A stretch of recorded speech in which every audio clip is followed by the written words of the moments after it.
Docteur Baudouin Tamézé, bonjour. Merci, bonjour et bienvenue à la Studine Collègue Étal. Bien. De prime abord, nous vous prions de bien vouloir vous présenter à tous ceux qui vous regardent en ce moment. Je suis le docteur Baudouin Tamézé, je suis né à la chapelle d'Obili à Yaoundé. J'ai fréquenté l'école du plateau à Temengue. Je suis allé au lycée Leclerc jusqu'en classe de 3e. J'ai fait de la seconde en terminale lycée classique de Bafoussam. Après le bac, j'ai fait l'école normale supérieure de Yaoundé en mathématiques. Et puis après, j'ai travaillé pendant 2 ans comme enseignant et je suis allé aux Pays-Bas où j'ai fait un master en mathématiques et en statistiques et j'ai fait un doctorat en statistique en Allemagne à l'Université technique de Dortmund. Et j'ai un passeport allemand, mais je suis camerounais, je me sens camerounais, fier d'être camerounais et je me comporte comme un camerounais, je mange camerounais. Voilà. Alors, docteur, dites-nous, que veut dire étal et comment vous vient l'idée de créer étal? C'est une très bonne question, c'est même une longue question. Étal, ça veut dire étudier et travailler en Allemagne. Et étal est créé de la frustration des Camerounais qu'on ne voyait pas suffisamment en Allemagne, bien organisés, bien représentés. Et on avait un peu mystifié le voyage en Allemagne et le projet étal dès le départ, c'était d'assister et les familles et les étudiants qui souhaitent et qui souhaitaient à ce moment-là étudier en Allemagne. Il ne fallait pas simplement faire un cours de langue et puis aller au consulat, il fallait expliquer les besoins de l'immigration, les filières porteuses, l'accueil en Allemagne, l'intégration et ne pas seulement les regarder venir, mais les soutenir quand ils connaissent des difficultés là-bas. Et déjà depuis le Cameroun, les préparer à la difficulté ou aux difficultés qu'on peut avoir en Allemagne en tant qu'étudiant. Alors, vous avez évoqué l'immigration il y a un instant. Dites-nous, docteur, l'Allemagne a-t-elle une population vieillissante? Le taux de reproduction en Allemagne est de 1,41. Ça veut dire qu'un homme et une femme, bref, un couple, font moins de 2 enfants. Cela fait en mathématiques une suite décroissante et la population, non seulement elle est vieillissante, mais elle se réduit. Donc l'Allemagne ayant une économie de marché basée sur la collecte des taxes de la population active pour financer ce qu'ils appellent la sécurité sociale, c'est-à-dire les retraites, payer le salaire des fonctionnaires, les chômeurs, entre autres, est condamné et obligé d'ouvrir les frontières, mais pas pour n'importe qui. On ouvre les frontières pour ceux qui peuvent contribuer à l'essor de l'économie allemande. Paye-t-on les études universitaires en Allemagne? On ne paye pas les études universitaires en Allemagne et ça c'est probablement l'un des arguments les plus encourageants pour les familles, à l'opposé des pays comme l'Angleterre, les États-Unis, le Canada, la Suisse, où on paye les frais de scolarité. En Allemagne, on ne paye pas les frais de scolarité en tant que tel. Il y a des légères sommes que l'on demande pour l'association des étudiants ou peut-être pour avoir la carte de transport. En gros, on ne paye pas les études là-bas. Alors maintenant, il faut dire, l'Allemagne, c'est 16 États fédérés. Et dans quelques États, il y a toujours eu des discussions. Est-ce qu'il faut payer, est-ce qu'il ne faut pas payer? Quand ils ont même demandé de payer, ce n'était en rien comparable à ce qui est prélevé ou demandé dans les pays anglo-saxons. Mais les Camerounais ont toujours, ou du moins pour ma cousine qui a commencé les études de médecine à Tübingen en octobre, nous avons pu avoir une dérogation qui faisait qu'on ne soit pas obligé de payer ces frais de scolarité là. Donc la réponse c'est non, on ne paye pas les frais de scolarité en Allemagne. Avez-vous des partenaires sur place en Allemagne? Alors à Étal, on fait 2 types de visas. On fait des visas étudiants et on fait des visas formation-travail. Des partenaires qui sont des universités allemandes, nous en avons, et ils viennent régulièrement au Cameroun faire des tests de sélection. Donc ils eux-mêmes assurent le déroulement de ces textes et ceux qui sont sélectionnés, ce sont eux-mêmes encore ces blancs-là qui donnent les noms au consulat. De notre côté, pour les formations en alternance, ou ce qu'on appelle les visas travail, ou les visas formation avec salaire, nous avons plus de 100 partenaires. Ils sont dans le génie civil, dans la menuiserie à l'U, dans les soins infirmiers, dans la boucherie-charcuterie, dans l'hôtellerie et la restauration et j'en passe. Nous avons énormément de partenaires en Allemagne. Et nous avons pu regarder ça. Enfin, j'ai vécu 20 ans en Allemagne, j'ai travaillé pour plusieurs compagnies là-bas. D'ailleurs, j'ai travaillé en Allemagne, j'ai travaillé en Angleterre, j'ai travaillé en France, j'ai travaillé en Suisse, j'ai travaillé au Liechtenstein, j'ai fait de la recherche aux États-Unis. Je peux comprendre le besoin des pays développés quand ils parlent de manque de main-d'œuvre. Et j'ai vu cela en Allemagne. En Allemagne, même les chauffeurs de semi-remorques, ceux qui transportent la nourriture d'une grande surface à une autre, il n'y en a pas assez. Aujourd'hui, c'est les gens de l'Europe de l'Est qu'on est en train de recruter pour cela. Même pour distribuer la poste, quand vous sortez prendre votre courrier, vous vous rendez compte que c'est un Russe ou bien un Européen de l'Est qui est en train de faire cela. Pour les soins infirmiers, par exemple, il y a beaucoup de gens qui viennent du Vietnam, des gens qui viennent de Thaïlande, ainsi de suite. Donc, c'est un pays qui est ouvert. Il faut simplement remplir les conditions qu'il faut pour pouvoir se faire un avenir là-bas. Docteur, pourquoi particulièrement la langue allemande? Oui, comme je l'ai dit, au risque de me répéter, l'Allemagne a des avantages que certains pays n'ont pas. Déjà, c'est la première économie européenne. Quand on envoie quelqu'un à l'université technique de Aachen, qui s'appelle RWTH, on est sûr de l'avoir envoyé dans la meilleure école d'ingénierie d'Europe. C'est une école qui est encore mieux cotée que la Centrale de Paris ou l'école polytechnique de Paris. Et un avantage qu'on a en Allemagne, qu'on n'a pas partout, c'est qu'on ne paye pas effectivement les frais de scolarité. La loi permet aux étudiants de travailler 240 demi-jours ou bien 120 jours par an. Quand vous finissez les études, vous avez le droit de rester travailler en Allemagne. Il y a tellement d'avantages à s'installer en Allemagne. Simplement, il faut être travailleur. Si vous êtes paresseux, si vous êtes dormeur, allez ailleurs. Parce qu'en Allemagne, ça va vite et puis ce n'est pas un pays pour les paresseux. Donc la langue allemande, parce qu'il y a le besoin.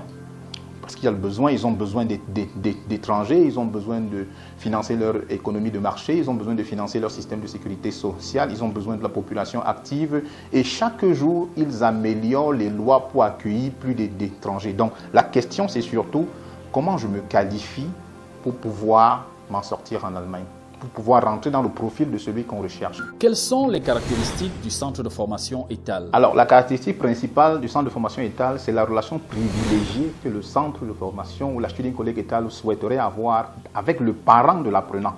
Parce que c'est lui la pièce centrale.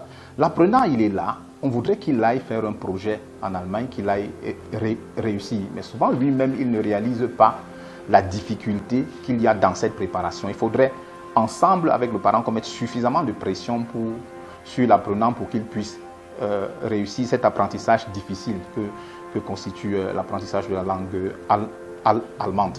Alors, à ETAL, on fait le cours d'allemand standard, et puis après on fait un cours d'allemand, peut-être pour ceux qui veulent aller pour les soins infirmiers, on fait un cours d'allemand médical à ce sujet. On fait un cours d'allemand pour les métiers techniques, c'est-à-dire c'est un vocabulaire technique qu'on montre à l'apprenant. On fait un cours d'informatique sur le clavier allemand pour les habitués au clavier allemand. On fait un cours d'intégration et on organise un stage d'1 mois pour connaître le métier qu'ils souhaiteraient faire en Allemagne. Ensuite, on les prépare, par exemple, pour aller au consulat faire donc cette demande de visa. Mais la relation étale-parent avec l'apprenant, entre nous deux, est une relation que nous essayons vraiment de consolider. Comment faites-vous l'orientation, le suivi et le traitement des dossiers de vos apprenants?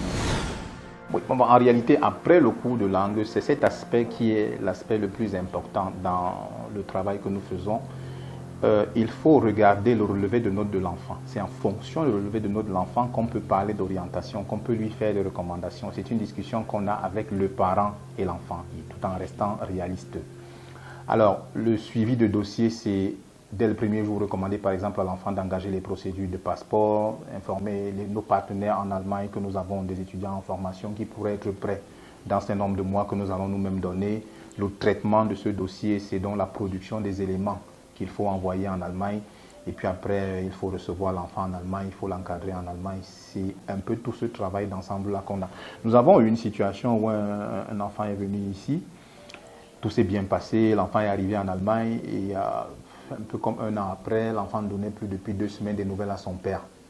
Son père est venu nous voir pour que nous puissions, à travers notre chaîne d'élèves là-bas, essayer de voir ce qui se passe avec l'enfant, localiser où l'enfant se trouve. Et c'était à la fin juste un petit caprice parental. Mais le fait d'avoir pour les parents une personne ou bien une structure à laquelle on peut aller demander ce qui se passe avec son enfant en Allemagne, c'est des choses que les parents apprécient beaucoup. Alors, particulièrement, comment organisez-vous l'accueil de vos apprenants en Allemagne?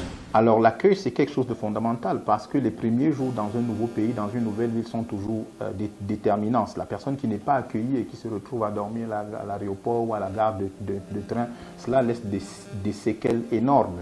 Quand je suis sur place et pas loin de l'endroit où la personne va accueillir, je me déplace moi-même pour aller accueillir la personne.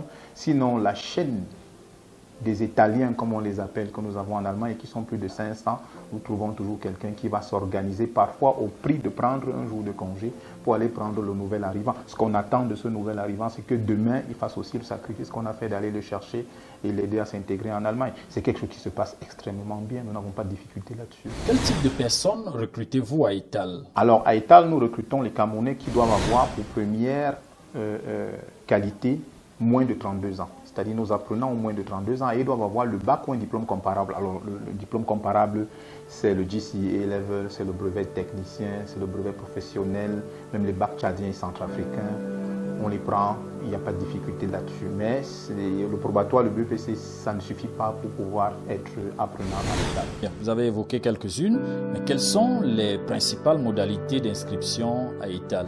Alors pour s'inscrire à ETAL, ce n'est pas compliqué. Vous nous montrez que vous avez moins de 32 ans, vous nous donnez une photocopie du bac ou du relevé de notes du bac, ou bien un diplôme comparable, comme j'ai dit, vous venez avec votre pièce d'identité et puis les contacts pour les parents, parce qu'il faudrait que les parents soient au courant de ce que vous êtes en train de faire chez nous. Voilà au moins les pièces nécessaires pour pouvoir s'inscrire chez nous. Les détails sont beaucoup plus au niveau de l'administration et des secrétariats, mais voilà au moins les conditions que nous demandons pour pouvoir venir à ETAL comme apprenant. Alors docteur, quel avenir pour les apprenants au terme de leur formation à ETAL? Nous formons à ETAL pour envoyer en Allemagne. Pour envoyer en Allemagne, c'est le consulat qui délivre les visas. Donc nous préparons les candidats au mieux pour qu'ils puissent convaincre le consulat que le projet qu'ils ont pour l'Allemagne est un projet porteur. L'Allemagne, ou du moins le consulat allemand, voudrait voir un certain nombre de choses. Est-ce que vous êtes suffisamment sincère quand vous dites que vous allez faire telle ou telle chose en Allemagne? Est-ce que vous êtes suffisamment préparé pour cela? Est-ce que votre parcours jusqu'à maintenant est compatible avec ce que vous allez faire là-bas? Est-ce que vous allez réussir votre séjour en Allemagne? On discute de cela déjà dans le cadre de l'orientation de l'enfant pour lui proposer ce qu'on pense être bon pour lui, c'est-à-dire qu'il faut le mettre les pieds sur terre. Vous avez quelqu'un qui vient avec 24 ans avec un bac 10-0-0 et qui vous dit qu'il doit être médecin en Allemagne, ça c'est complètement difficile, c'est complètement impossible. À ces gens-là, on leur dit réfléchissez, est-ce que vous ne pouvez pas plutôt être infirmier? Voilà. Donc, et il faudrait vraiment, c'est le lieu ici de le dire, nous préparons, mais j'aimerais le dire ici de la façon la plus claire possible, c'est le consulat en toute indépendance qui décide qui obtient le visa pour aller en Allemagne. C'est-à-dire qu'ils sont souverains dans cette décision, il n'y a aucune pression extérieure. Ça, vraiment, il faudrait que les gens le comprennent. Alors, étudier la langue, déjà, c'est le premier pas. Parce que ça montre beaucoup de sympathie au consulat quand vous maîtrisez la langue allemande, quand vous pouvez parler sans essence le niveau qui est nécessaire pour ce que vous allez faire en Allemagne. Il faut vraiment que nos apprenants le comprennent. On essaie de le leur dire tous les jours. Tous les jours. La langue, vraiment, c'est déjà un bon élément. Ça montre la motivation, ça montre l'engagement, ça montre la sérénité et la détermination que vous avez à réussir en Allemagne. Quel bilan à mi-parcours pour ce qui concerne le centre de formation ETAL? Alors, ETAL, c'est 500 étudiants au moins en Allemagne, 200 dans les formations en alternance avec salaire, plus de 300 dans les meilleures universités allemandes, la RWTH de Aachen, l'Université technique de Berlin, l'Université de Darmstadt, ainsi de suite.